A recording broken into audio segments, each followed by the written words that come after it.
The Spelunkers Cove event is starting around the world in Pokemon Go, and as always, I want to get you guys up to speed for this event, so let's get into it. So this event is going to be a short one, June 15th, 10 a.m. to June 18th, 8 p.m. We'll have the bonuses of 2x Catch Candy, and the exclusive wild spawns of Geodude, Rhyhorn, Chinchou, Marill, Shuckle, Remoraid, Nosepass, Phoebus, Carbink, and Crab Brawler, which is the new shiny during this event. This shiny is actually getting released at Madrid Go Fest, but then there's obviously this event coming where you can get it globally, so definitely hunt that shiny. It's a decent looking one. In the 1-star raids, we're going to see Crab Brawler, Wimpod, and Jangmo-O. In the 3-star raids, we'll see Onix, Kabutops, and Crawdaunt. In the 5-star raids, we'll see Landorus in the Incarnate form, and in the Mega raids, Mega Alakazam. We'll also see exclusive field research tasks during the event, getting you encounters with Geodude, Nosepass, Binacle, Carbink, Crab Brawler, and Jangmo-O. Finally, the exclusive timed research task for $2 USD that you can go ahead and buy gets you some encounters with Crab Brawler, 5 premium battle passes, and 20 Crab Brawler candies. Not a bad research to grab if you want to get a couple extra checks for that shiny Crab Brawler. With the event details out of the way though, let's get right into the tips, starting with, as always, what are the best wild spawns during this event. Starting off with Rhyhorn, which you can evolve into Rhyperior. Rhyperior is a good ground and rock type raid attacker, and decent in the Master League and Master League Premier Cup. We also see Chinchou in there, which evolves into Lantern, one of the best Great League Pokemon, although it did get nerfed this season. Marill's also in there, which can evolve into Azumarill. Azumarill is a very strong Great League Pokemon, definitely a Pokemon everybody needs on their roster. Carbink's in there, which is also a really good Great League Pokemon, although you do need a lot of XL candies to power this one up for the Great League. And Phoebus is in there, which evolves into Milotic. Milotic does see play in the Master Premier Cup sometimes. Overall, not actually that bad of wild spawns, especially for the Great League PvP meta. But what about the raids? What are the best raids to go after during this event? Well, in the 1-star raids, nothing really that good. We do have Jangmo-O in there, which evolves into Hakamo-O, the middle stage, good for the Great League and limited Great League Cups. In the 3-star raids, we have Onix, which can evolve into Steelix. Steelix does have a Mega form in the game and is also a good Great League and Ultra League Pokemon. In the 5-star raids, you have Landorus in the Incarnate form. Now, Landorus in the Therian form is much better than the Incarnate form, but the Incarnate form still does see some play sometimes in the Master League, and mainly can also be used as a ground type raid attacker. Finally, the Mega raids, Mega Alakazam, which Mega Alakazam is a top psychic type raid attacker in Pokemon Go and can also be used as a ghost type,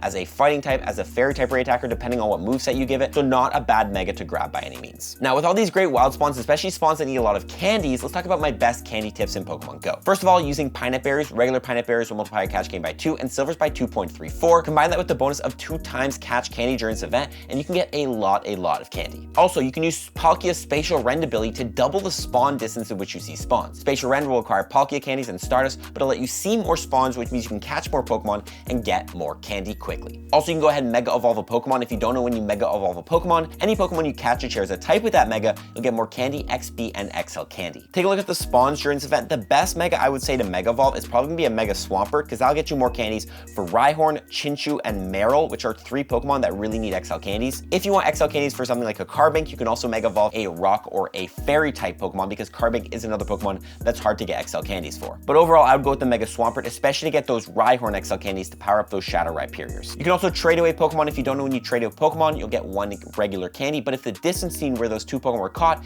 is over 100 kilometers, you're gonna get a guaranteed XL candy and 3 regular candies. So if you catch up a lot of Pokemon during this event, you find a friend who locally or just recently went on a trip to a local city, he can trade you a bunch of those Pokemon he caught in that city for your local ones, get you a bunch of extra XL candies. Great for things like Carbink, which are hard to get candies for. Finally, go ahead and transfer Pokemon. Unfortunately, there's no 2x transfer candy event for the rest of June, but stay tuned in the community tab of my channel where I will post the spotlight hours for July when they do drop, and you can find out when the next 2x transfer candy event is to transfer your Pokemon then. Finally, we can talk about Platinum Medals. You need 35 Platinum Medals to go from level 48 to 49 in Pokemon Go. Which ones should we be working on during this event? First of all, obviously we have all the type medals here, so you can go ahead and check out all of these medals. If there's any of these you haven't completed, like the Swimmer medal, you can catch, those Marills, for example. We also have a bunch of exclusive raids during the event, so work on your Rising Star medal, defeat 150 species of Pokemon in raids.